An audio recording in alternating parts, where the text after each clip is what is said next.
দেখেন আমরা আলোচনা করব 126 পৃষ্ঠা 32তম পাঠ নিয়ে। এখানে লেখা আছে দেখেন কালেমে হয় ইস্তেফহাম। আচ্ছা এখানে কালেমে হ একটা লিখছে না? জি। বলতে পারবেন কালেমে হ কেন লিখছে? আওয়াজ করেন না। এটা জাম বা বহুবচন, ঠিক আছে? এটা মূল শব্দ কি ছিল? কালেমে। তাহলে কালেমে থেকে কালেমে হ কেমন জমা। এখন দেখেন কালেমে হয় ইস্তেফহাম, এই জন্য বাংলা থেকে লিখছে দেখেন প্রশ্নবোধক শব্দাবলী। শব্দ মানে জমা বহুবচন, ঠিক আছে? ফার্সিতে জমা এই জন্য। তাহলে এখানে প্রশ্নবোধক শব্দ মানে যে সমস্ত শব্দরা কি করা হবে? প্রশ্ন করা হবে, কোনো কিছু জানতে চাওয়া হবে, সেগুলোকে বলা হয় কালেমে হয় ইস্তেফহাম। আচ্ছা এক নম্বর দেখেন কি কে হিরে কে। আচ্ছা কে অর্থ কে। এখন কে আপনার একটা ইসমে মৌসুল পড়ছেন না? আওয়াজ করেন না। ইসমে মৌসুল পড়ে না বলে এখন ইসমে মৌসুল হয়ে গেছে আবার কালেমে হয় ইস্তেফহাম।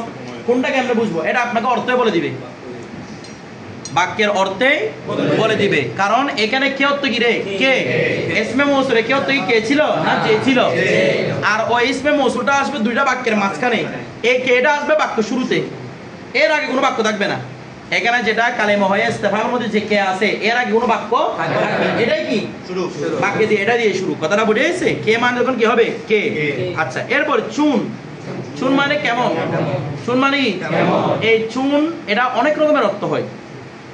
যেমন আপনারা যখন কিতাব পড়বেন, আমরা যখন ওই দর্শী কিতাবগুলো পড়বো সেখানে চুন মানে দেখবো যেমন অথবা যখন, দুইটা অর্থ হবে, যেমন বা ওগুলো ইস্তেফহামের জন্য না।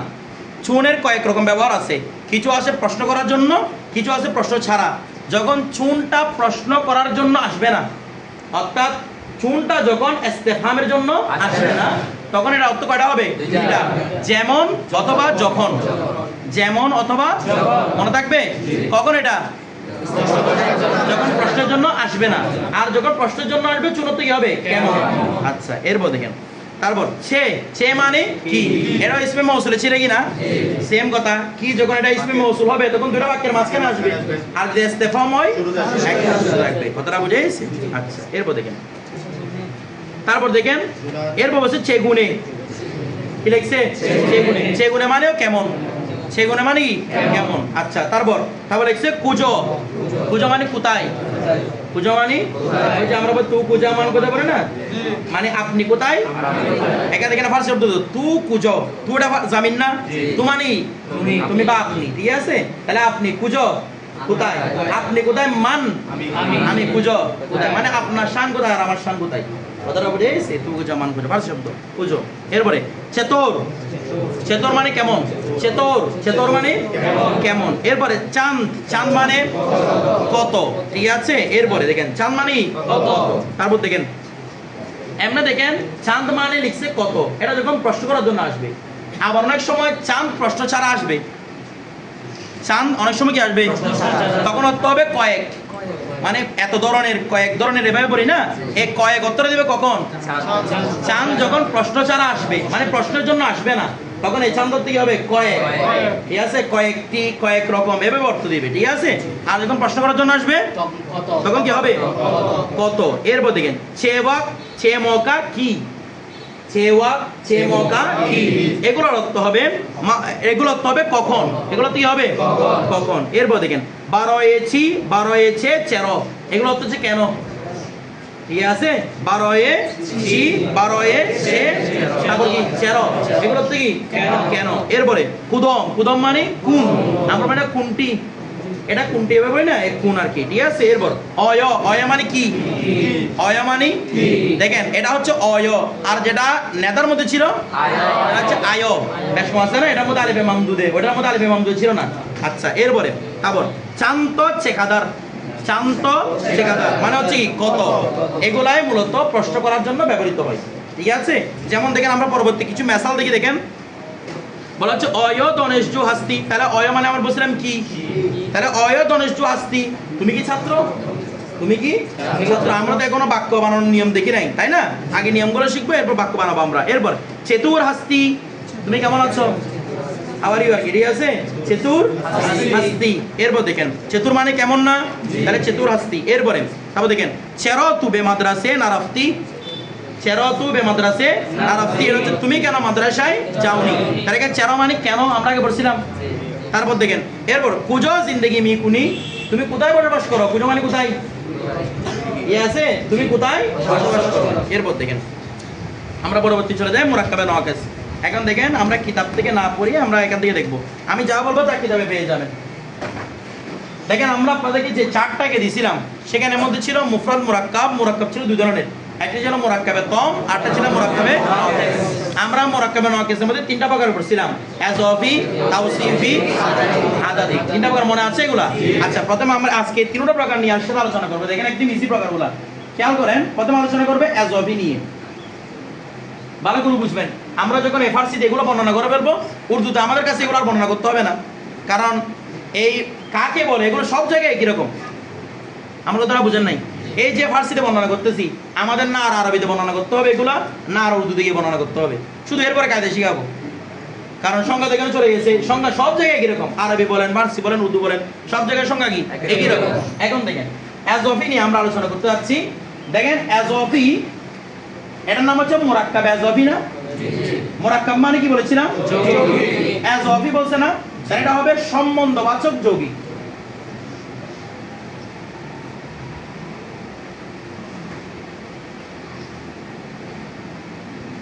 সম্বন্ধবাচক যৌগিক মানে যে যৌগিকের মাধ্যমে, যৌগিক মানে দুইটা শব্দ, যৌগিক মানে শব্দ এটা, এই দুইটার মধ্যে একটার সাথে আরেকটা সম্পর্ক বোঝাবে। এটা শব্দ বলতেছেন আমাদেরকে, এখন কিন্তু আমরা সংজ্ঞা বলি নাই, শুধুমাত্র শব্দ থেকে বলতেছি। মুরাক্কাব ইজাফি মানে সম্বন্ধবাচক যৌগিক, তার মানে দুইটা শব্দ লাগবে, দুইটা শব্দের মধ্যে একটার সাথে আরেকটা কি থাকবে? সম্পর্ক থাকবে। একটার সাথে একটা কি থাকবে? মনে থাকবে? একটার সাথে একটা কি থাকবে? তাহলে এখানে শব্দ কয়টা বলছিলাম? দুইটা। যেমন আমরা একটা বাংলাতে বুঝাই, যেমন জায়েদের ছেলে, এগুলো আপনারা অনেকে শুনেছেন আগে, তারপর আমি কথাটা এগুলো রিপিট করে শুনেন। জায়েদের ছেলে, আচ্ছা এটা কি মুফরাদ না মুরাক্কাব? প্রথমে বুঝান মুরাক্কাব কিনা, তারপর আমার কাছে বুঝতে হবে এটা মুরাক্কাবে নাকিস কিনা, নাকি না? মুরাক্কাবে নাকিস, আগে মুরাক্কাবে ইজাফি, এটা মুরাক্কাবে নাকিস প্রকার না? প্রথমে বুঝতে হবে মুরাক্কাবে নাকিস কিনা। দেখেন আপনাদেরকে সংজ্ঞাগুলো আগে দিছিলাম। মুরাক্কাবে তম মানে যে মুরাক্কাব বরাবর, তম মানে পরিপূর্ণ, যে মুরাক্কাব বলার পরে আপনার মধ্যে মনের মধ্যে একটা পরিপূর্ণ ধারণা আসছে, পরিপূর্ণ একটা কথা বুঝছেন, পরিপূর্ণ একটা কথা বুঝছেন, সেটাকে বলা হয় মুরাক্কাবে তম। আর যে মুরাক্কাবের মাধ্যমে মুরাক্কাব বলছে কিন্তু আপনি পরিপূর্ণ কিছু বুঝতে পারতেছেন না, আরো শুনতে ইচ্ছে করতেছে, ওটার নাম হচ্ছে মুরাক্কাবে নাকিস। যেমন মনে করেন আমি আপনাকে এদিক থেকে উঠলাম, আমি উঠে আমি বলা শুরু করছি জায়েদের ছেলে, জায়েদের ছেলে, জায়েদের ছেলে। আপনারা কি বলবেন? সবাই শান্ত বসে থাকবেন, বলবেন হুজুর জায়েদের ছেলে কে? বলবেন কিনা বলেন না? জায়েদের ছেলে কে বা জায়েদের ছেলে কি হয়েছে? বিষয়টা বুঝতেছেন না মনে হয়? কিছু তো জিজ্ঞেস করবেন, কারণ জায়েদের ছেলে মুরাক্কাব বলছি কিন্তু আপনার কিছু বুঝে আসে নাই, ওটা হচ্ছে মুরাক্কাবে নাকিস। আমার কথা আপনারা বুঝতে পারছেন না? বুঝেন নাই? কিন্তু আমি যদি এরকম বলি, মনে করেন আমি উঠলাম, বললাম যে তোমার নাম কি? মামদু। ওর নাম মনে করেন মামদু, তাহলে আমি বললাম যে মামদু জায়েদের ছেলে। এখন কি কিছুই বুঝেন নাই? এখন আবার হা কথা থাকবেন আমার দিকে না? এখন কিছু কিন্তু বুঝছেন, এখন আর মনের মধ্যে প্রশ্ন জাগ্রত হচ্ছে না যে বুঝলেন যে মামদুরা জায়েদের ছেলে। আমার কথাটা বুঝতেছেন? তাহলে এটাও তো একটা মুরাক্কাব নাকি না? মামদু জায়েদের ছেলে, একাধিক শব্দ আছে না নাই? তাহলে মুরাক্কাব। এই মুরাক্কাবের মধ্যে আপনি কিছু বুঝতে পারছেন, মনের মধ্যে পরিপূর্ণ শান্তি আসছে, কিন্তু একটা মুরাক্কাব এটা জায়েদের ছেলে, এটা বোঝার মাধ্যমে মনে কোনো শান্তি আসে নাই, মনটা আরো পেরেশান করে দিয়েছে। এটা বলে কথাটা বুঝতে জানেন কি বলা হয়? মুরাক্কাবে নাকিস। আমার কথাটা আপনারা বুঝছেন? বুঝছেন? আচ্ছা, অনুরূপভাবে মনে করেন আমি আবার আরেকটা মুরাক্কাব এই নাকিসের মিসাল দিই। যেমন আমি সেম আসলাম, এসে বলতেছি সুন্দর জামা, সুন্দর জামা, সুন্দর জামা। এটা মুরাক্কাব কিনা বলুন তো? একটা সুন্দর জামা, তাহলে একাধিক শব্দ আছে, তো সুন্দর জামা, সুন্দর জামা কি? প্রশ্ন করবেন না আপনারা? নাকি চুপ করে বসে থাকবেন? বড় সুন্দর জামাটা বুঝছি তো, এরকম বলবেন না? আপনি জিজ্ঞেস করবেন সুন্দর জামা কি, কাকে দিচ্ছে, কে আনছে, বা আমাদেরকে গিফট দিবেন কিনা, এরকম কিছু একটা বলবেন না? না আমরা আপনাকে গিফট দিব, কিছু একটা তো বলবেন। আমার কথাটা বুঝতেছেন না মনে আপনারা? তার মানে এই সুন্দর জামা কথাটার মাধ্যমে আপনাদের মনের ভিতরে প্রশ্ন থেকে যাচ্ছে সুন্দর জামাটা কি। তার মানে মুরাক্কাব বলার পরেও কি আপনাদের মনের মধ্যে প্রশ্ন থেকে যাচ্ছে, এটা হচ্ছে মুরাক্কাবে নাকিস। কিন্তু যদি এভাবে বলতাম জামাটাই সুন্দর, এখন কি মনের মধ্যে প্রশ্ন আসে? যেমন আমি বললাম যে ও জামাটা সুন্দর, জায়গাটা বলে দিলাম, আপনাদের মনের মধ্যে কি আর কোন জামা, কোথায় জামা এরকম বলবেন? আমার কথাটা বুঝতেছেন? তার মানে দেখেন বিষয়টা আমি যখন বললাম সুন্দর জামা,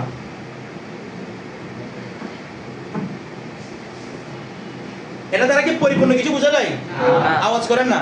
আমি যদি এসে বলি সুন্দর জামা, সুন্দর জামা, কি সুন্দর জামা, তার মানে মুরাক্কাব হয়েছে, তবে মুরাক্কাবে নকেস। আর যদি সেম জিনিসটাকে উল্টাই দিলাম আমি, জামাটি এখন কি কিছু বোঝা আসে না? আসছে, তার মানে মুরাক্কাবে তম। কথাটা বুঝে আসছে?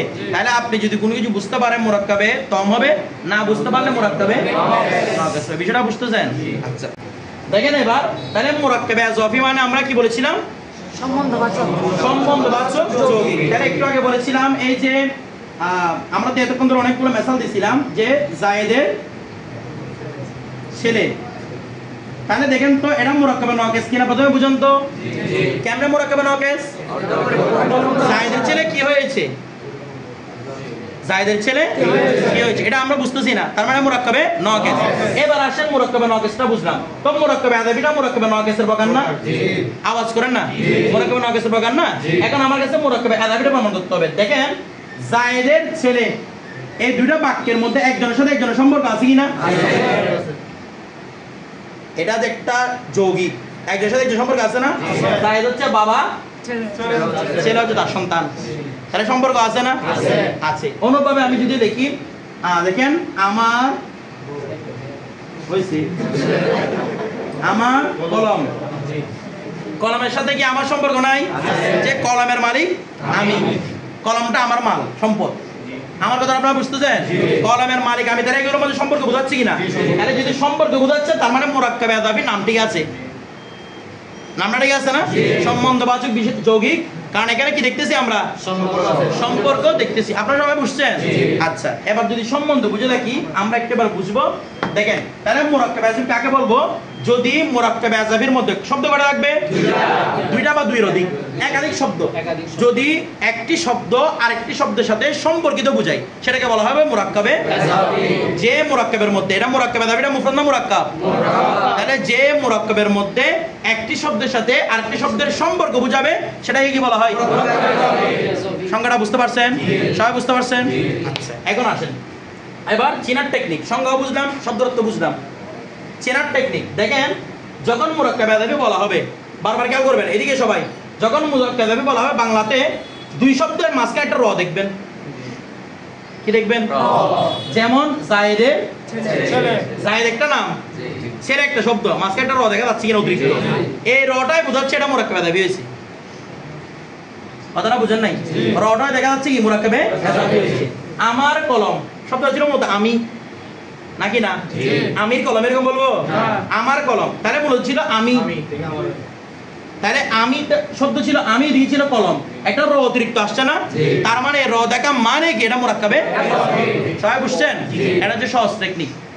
বিষয়টা বুঝে গেছেন? এবার 2 নম্বর সহজ টেকনিক আসেন। এখানে মুরাক্কাবে আযাফির দুইটা অংশ। কয়টা অংশ? দুইটা অংশ। একটা হচ্ছে মুযাফ, আরেকটা হচ্ছে মুযাফ ইলাইহি। একটা মুযাফ আর একটা মুযাফ ইলাইহি। একটা মুযাফ আর একটি, কারণ এই দুটার মধ্যে সম্পর্ক আছে না? আছে না নাই? আছে। একটা হচ্ছে মুযাফ, একটা হচ্ছে মুযাফ, একটা কি মুযাফ ইলাইহি। আচ্ছা দেখেন একটা মুযাফ আরটা মুযাফ ইলাইহি, অংশ কয়টা? দুইটা। তাহলে একটা বিষয় দেখেন, মুযাফ এদের মধ্যে সম্পর্ক আছে না নাই? আছে। তো মুযাফ মানে হচ্ছে যাকে সম্পর্কিত করা হয়। বলেন তো, এক কথায় আমরা বলতে পারি সম্পর্কিত। সম্পর্কিত মানে যে সম্পর্ক হইতে হয়েছে, যে সম্পর্কিত হয়েছে। আর মুযাফ ইলাইহি মানে যার দিকে, এদিকে যার দিকে সম্পর্ক করা হয়েছে, যার দিকে সম্পর্কিত বা সম্পর্কিত করা হয়েছে। এগুলো অর্থগুলো মনে রাখবেন। মুযাফ মানে সম্পর্কিত, মানে যেটি সম্পর্ক হয়, যে সম্পর্ক যুক্ত হচ্ছে। আর মুযাফ ইলাইহি মানে যার প্রতি সম্পর্ক। আমরা প্রথমে এটা বুঝি জায়েদের ছেলে, এটা না, প্রথমে এটা বুঝি আমার কলম। বলুন তো কাকে সম্পর্ক যুক্ত করতেছি?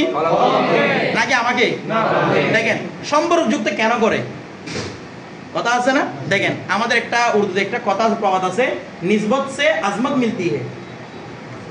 নিসবতের দ্বারা কি মিলে? অর্থাৎ আপনার নিসবত, আপনার সম্পর্ক যদি শক্ত হয় তখন আপনার শানও বেড়ে যাবে। কথাটা বুঝেন নাই? আপনি কার ছেলে, আমি মানুষের ছেলে, ব্যাস চলে গেল। আপনি কি, আমি আওলাদ রসুল, সম্মান বেড়ে গেছে কিনা? এখন দেখেন তো হচ্ছে রসুলের প্রতি সম্পর্কিত হওয়ার কারণে এখন আপনার মধ্যে আজমত সৃষ্টি হয়েছে। আমার কথাটা আপনারা বুঝতেছেন না? বুঝেন নাই? এটা কি? এটা একটা জামা, ঠিক আছে, জামা ঠিক আছে। যখন বলে এটা কি, এটা রসুলের পাকের জামা, এটা সম্পর্কিত হওয়ার কারণে শান বেড়ে গেছে কিনা? বেড়ে গেছে। এখন একটা বিষয় দেখেন, তাহলে সম্পর্কিত কেন করতে হয়? পরিচয় করানোর জন্য। হুজুর, সম্পর্কিত কেন করতে হয়? আচ্ছা দেখেন তো, আমাকে কি কলম দিয়ে পরিচয় করাচ্ছে, না কলমটাকে আমার প্রতি সম্পর্কিত করতেছে? এখানে তো অনেকগুলো কলম আছে, তাই না? আমি বললাম যে এটা আমার কলম, তাহলে কি আমি কলমে ঢুকে গেছি মনে হয়? মানে আমাকে আপনারা চিনতেছেন না যেন কলম দিয়ে পরিচয় দিচ্ছি? কি দিয়ে? কলম অনেক আছে, বলতেছেন আমার কলম, তাহলে কলমকে আমার প্রতি সম্পর্কিত করছি। সবাই বুঝছেন? কলমটাকে আমার প্রতি। জায়েদের ছেলে, ছেলে অনেক, যখন বলা হচ্ছে জায়েদের ছেলে, কাকে সম্পর্কিত করা হচ্ছে? ছেলেকে, নাকি জায়েদ অনেক? ছেলে অনেক, ঠিক আছে, ছেলেকে সম্পর্কিত করা হচ্ছে কার প্রতি? তাইলে যাকে সম্পর্কিত করা হয়, ইয়ানি সম্পর্কিতটা হচ্ছে মুজফ, আর যার দিকে সম্পর্কিত করা হচ্ছে এটা মুজাবিলাই। তাহলে এখানে ছেলে মুজফ, এটা মুজাবিলাই, কলম মুজফ, আমার মুজাবিলাই। আমার কথা আপনারা বুঝছেন? অনুভবে আমি যদি বলি কলমের ডাকনা, ঠিক আছে, কলমের ডাকনা, ডাকনা তো অনেক হতে পারে, ডাকনা এই হাড়ির হতে পারে, হাড়ি বাতিলের হতে পারে, ঠিক আছে, আবার ডাকনা কিসের? কলমের হতে পারে।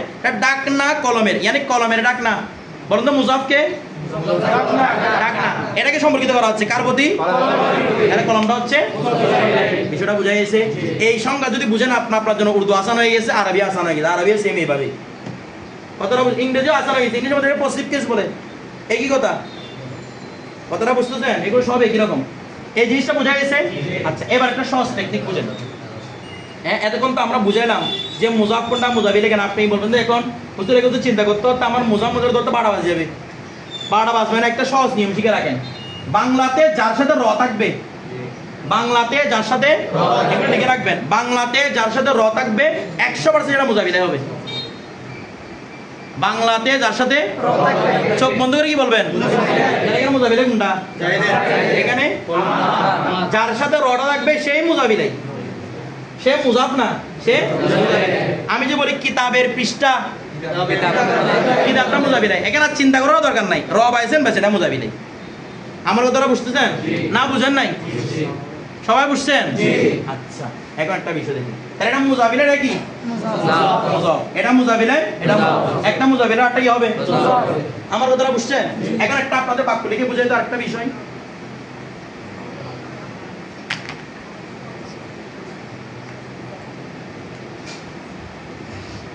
এখন আপনারা বলতে পারেন হুজুর আপনি শিখাইছেন মুজফ মুজাবিলাই দুইটা না, একটা হবে মুজফ আরটা হবে কি মুজাবিলাই। তো হুজুর একাধিক শব্দ বল, আমরা কোথায় যাব?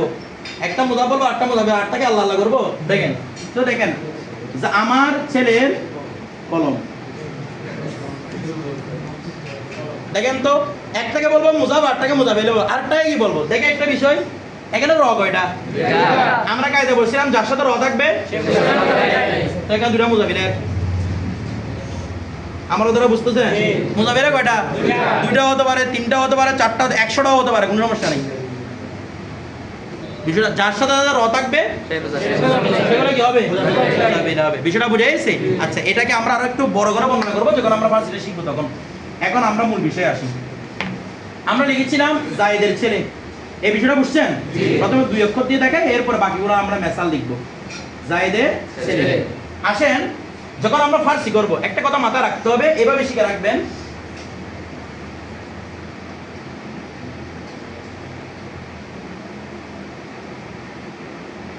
একটা বিষয় বলুন তো দেখি, আমরা বাঙালি যারা আছি, মোটামুটি আপনারা যারা আছেন সবাই তো ছোট বেলায় কত রকম মুঠো ভাত অনেক রকম দেখছেন না, কার্টুন টার্টুন?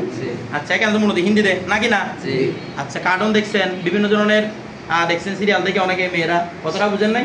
তো এখন একটা বিষয় দেখেন তো, বাঙালিরা কোনটা বেশি বুঝে, ফার্সি না উর্দু? উর্দু মানে হিন্দির মতো আর কি, এটা ফার্সি না উর্দু? তাহলে এই জিনিসটা মনে রাখলে হবে, বাংলা প্লাস উর্দু, অর্থাৎ বাংলার সাথে মিল কার? উর্দুর মিল। এই জন্য আমরা সবাই উর্দু ধুমধাম করে মুখস্থ করে ফেলতে পারি। আপনি হাজারো ইংলিশ কিছু দেখলে ইংলিশটা ভাবতেছেন না, আরবি সারাদিন মুভি দেখছেন, আরবি ভাবতেছেন না, কিন্তু যে মাত্র উর্দু দেখছেন বাচ্চারাও বুঝে না এগুলা, কারণ এর সাথে কার সম্পর্ক আছে? বাংলা একটা সম্পর্ক আছে, কি আছে? আর ফার্সির সাথে কার সম্পর্ক? এটার সম্পর্ক মানে কি বুঝতে যাচ্ছি, অর্থাৎ ফার্সির কায়দাগুলো আরবির নিয়মে হবে, উর্দুর কায়দাগুলো বাংলার নিয়মে হবে। মনে থাকবে, ফার্সির কায়দাগুলো আরবির আর উর্দুর কায়দাগুলো, এটা মনে রাখার জন্য সহজ টেকনিক না। আমরা বাঙালি ভাষী, আমরা কোনটা বুঝি? উর্দু ভালো বুঝি, ঠিক আছে? তার মানে বাংলার সাথে কার? উর্দু। তাহলে একটা বিষয় দেখেন তো, বাংলাতে কে আগে, মুজাবির আগে না মুজাব আগে? ভালো করে বলেন, মুজাবির আগে না মুজাব আগে? ছেলেটা আগে মনে হয়, জায়েদ আগে। বাংলাতে লিখতে ওই দিক থেকে নাকি না? আচ্ছা, তার মানে মুজাবিরাই আগে, মুজাব পরে। বাংলাতে মুজাবিরাই আগে, মুজাব পরে। এই ফার্সি হচ্ছে পুরোপুরি বাংলার উল্টা, ফার্সি এবং আরবি। তার মানে ফার্সি এবং আরবিতে মুজাব আগে, মুজাবিরাই পরে। আমার কথা আপনারা বুঝছেন? এটা কি মনে রাখা আপনাদের কঠিন হবে? এখন যদি এটাকে আমি ফার্সিতে করতে যাই, তাহলে আমি কিভাবে লিখবো? প্রথমে কি জায়েদ লিখবো না ছেলে লিখবো? এটা কি ছেলে? এটা বাংলাতে সিন ইয়ে লাম ইয়ে ছেলে এরকম লিখবো না, ছেলে ফার্সি লিখতে হবে, ঠিক আছে? পেশার, আমরা বলতে লিখি এটা পেশার। এরপরে কোনটা আসবে? পেশার পাইলাম, জায়েদ পাইলাম। আমার কথা বুঝছেন? তোমরা একটু পিছিয়ে দাঁড়াও, আমি আসতেছি, বলতেছি। পেশার লিখলাম, এদিকে পেশার লিখলাম। এই কথাটা বুঝছেন আপনারা সবাই? সবাই বুঝছেন? মানে আমি যে উল্টা করে লিখছি বুঝছেন তো? আচ্ছা, তাহলে এটা কেন মুজাব কোনটা? মুজাব কোনটা? বাংলাদেশে বললো হচ্ছে তো, বাংলাতে মুজাব যেটা, ফার্সি যেটা হবে, আরবি যেটা হবে, সব জায়গায় কি এটা? পেশারে কি? এটা মুজাব। তাহলে বাংলার উল্টা কিনা? উল্টা কিনা? আচ্ছা, ছেলের জন্য পেশার আনছি, জায়েদের জন্য জায়েদ আনছি, রর জন্য কিছু আনছি? এবার রর কায়দা শিখাবো, রর জন্য কি আনবো? আমার কথা আপনারা বুঝছেন? একদম সহজ টেকনিক শিখেন, এই বিষয়টা বুঝছেন? দেখেন, ফার্সিতে মুজাম মুজাবের কায়দা মাত্র তিনটা। কয়টা? তিনটা। একদম সহজ। একটা হচ্ছে সিম্পল কায়দা, এই নামগুলো শিখাচ্ছি, দেখতে যেমন, লিখতে যেমন সিম্পল, শুনতে যেমন সিম্পল, কায়দাটাও সিম্পল। সেটা হচ্ছে কি, ফার্সিতে আগে কে থাকবে? মুজাব। আগে কে থাকবে? সিম্পল কায়দা হচ্ছে মুজাবের শেষে সবসময় জির হবে। সিম্পল কায়দা কি? সিম্পল মানে সাধারণ কায়দা। ফার্সিতে মুজাবের শেষে সবসময় কি হবে? তাহলে একটু আগে যে পেশার জায়েদ লিখলাম, আমরা কি লিখবো? মুজাব। পেশারে জায়েদ, কথাটা বুঝে? জায়েদটা জায়েদই থাকবে, ঠিক আছে? কিন্তু জায়েদ তার নাম। অনুরূপ ভাবে আমরা যদি লিখি কি লিখবো? খালেদের মেয়ে, তাহলে এটা মুজাব মুজাব কি না? মুজাব কোনটা রে? মুজাব কোনটা? মুজাব এটা কোনটা? কেমনে বুঝছেন? চোখ বন্ধ করে দিতে পারবেন। তাহলে আমি যখন ফার্সি লিখবো কিভাবে? সুদার্জু লিখে দিব না উল্টা? উল্টা লিখবো প্রথমে মেয়ে, মেয়ে ফার্সি দুখতার, দুখতার। এরপরে খালেদ ফার্সি খালেদ, খালেদ, ঠিক আছে? তাহলে আমি এটা কি করবো? দুখতারে খালেদ বলতে হবে না, খালেদ বললে হবে, কারণ এটা তার নামই হচ্ছে খালেদ, ঠিক আছে? এটা চেঞ্জ করার তো দরকার নাই। আমার কথাটা বুঝতেছেন? আচ্ছা, তাহলে দুখতারে খালেদ। আমার কথাটা বুঝতেছেন? আপনারা যখন নামগুলো যখন অন্য ভাষায় পড়বেন, সেম টু সেম রাখবেন। যেমন মনে করেন ওর নাম হচ্ছে কি মামদু, আমি যদি মামদুটাকে ইংলিশে লিখি, এটাকে আমি ম্যামদু বলবো? ইংলিশে বলতে ম্যামদু হয়ে যাবে। এটা সেটাকে কি বলবেন? মামদুই বলবেন। কথাটা বুঝে? সেখানে চেঞ্জ করার কোনো দরকার নেই। আচ্ছা, তাহলে দুখতারে খালেদ, দুখতারে এটা খালেদ খাবার কথা ছিল, কিন্তু বলি না কেন এটার নাম। বিষয়টা বুঝে সে নামটাকে চেঞ্জ করবো না আমরা, দুখতারে খালেদ, দুখতারে খালেদ। সবাই বুঝছেন? তাহলে সিম্পল কায়দা মুজাবের শিখে দিবেন, দিবেন। আচ্ছা, এবার সিম্পল কায়দা শিখে ফেলছি। এবার কয়টা কায়দা বলছিলাম? তিনটা। একটা কায়দা শেষ, আর কয়টা আছে? দুইটা। এগুলো হচ্ছে স্পেশাল কায়দা, মানে এটা হচ্ছে সাধারণ কায়দা, বাকি দুটো হচ্ছে অসাধারণ কায়দা, ঠিক আছে? এগুলো হচ্ছে স্পেশাল কায়দা। এক নাম্বার স্পেশাল, স্পেশাল কায়দা দুইটা, ঠিক আছে? এক নাম্বার স্পেশাল সেটা হচ্ছে যদি মুজাবের শেষে, ভালো করে বুঝেন, যদি মুজাবের শেষে, আমরা সেটাকে এভাবে বুঝি আপনাদেরকে, মুসাওয়াতে বুলান পড়ছিলাম না? মনে আছে? মুসাওয়াতে বুলান পড়ছিলাম। আচ্ছা, মুসাওয়াতে বুলানদের মধ্যে কিভাবে ছিল? মদর হরফ। আমরা সহজ বুঝলে কি হরফ? মদর হরফ। তো মদর হরফের মধ্যে মদর হরফ কি কি আছে? আলিফ, ওয়াও সাকিন, তার পূর্বে পেশ, ইয়া সাকিন, তার পূর্বে তিনটা মদর হরফ না? কিন্তু এতক্ষণ পর্যন্ত যতগুলো কায়দা পড়ে এসেছিলাম, তিনটার জন্য কায়দা করছে নাকি দুইটার জন্য? একটা আলিফের জন্য, একটা ওয়াও সাকিন তারপরে পেশ নাকি না?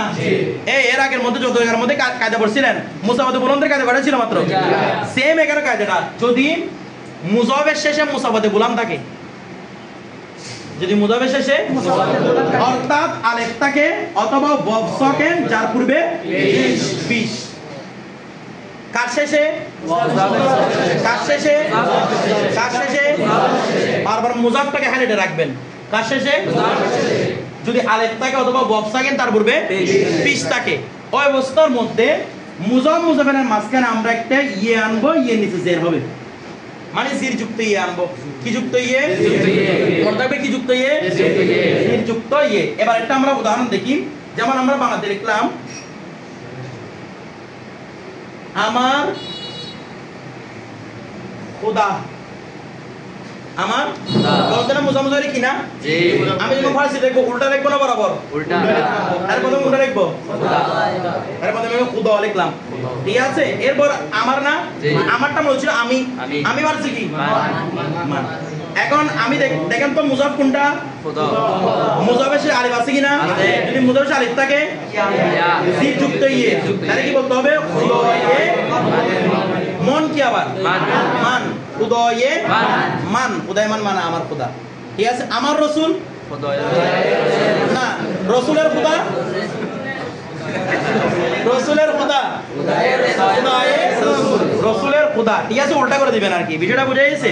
আচ্ছা, অনুপায় মনে করেন আরেকটা বার উদাহরণ দিই, যেমন আমার ছাত্র, আমার ছাত্র, ছাত্র ফার্সি দনেশ জু, আর আমার ফার্সি মান, তাহলে দনেশ জু মুজাফের শেষে ওয়াও সাকিন তারপরে পেশ আছে কিনা? কি দিতে হবে? তাহলে কি হবে? দনেশ জুয়ে আমার ছাত্র। বিষয়টা বুঝতেছেন? সবাই বুঝছেন? আচ্ছা দেখেন, এখন থেকে বাক্য শুরু হচ্ছে আস্তে আস্তে, এভাবে লম্বা লম্বা বারবার কি বাক্যটা, বিষয়টা বুঝে গেছে? তাহলে একটা স্পেশাল কায়দা শেষ, সবাই বুঝছেন? আচ্ছা, এবার 2 নম্বর স্পেশাল কায়দা, যদি মুজাফের শেষে হয় মুখতাবি, হয় মুখতাবি চিনেন সবাই? কোন হয়টা? যে হেটা উচ্চারণ করতে হয় না, অর্থাৎ যে হেটা উচ্চারণে আসে না, যে হেটা উচ্চারণে আসে না, হয় মুখতাবি। যদি মুজাফের শেষে, কার শেষে? আমরা সব কায়দা কিন্তু কাকে নিয়ে পড়তেছি? মুজাফকে নিয়ে পড়তেছি। কেন পড়তেছি সেটা কালকে বলবো, কেন সব কায়দা মুজাফকে নিয়ে পড়তেছি। দেখেন, যদি মুজাফের শেষে হয় মুখতাবি হয়, হয় মুখতাবি হয়, ওই অবস্থার মধ্যে মুজাফ মুজাফের মাঝখানে হ যেটা থাকবে, হটাকে আমরা হামজা করে দিব।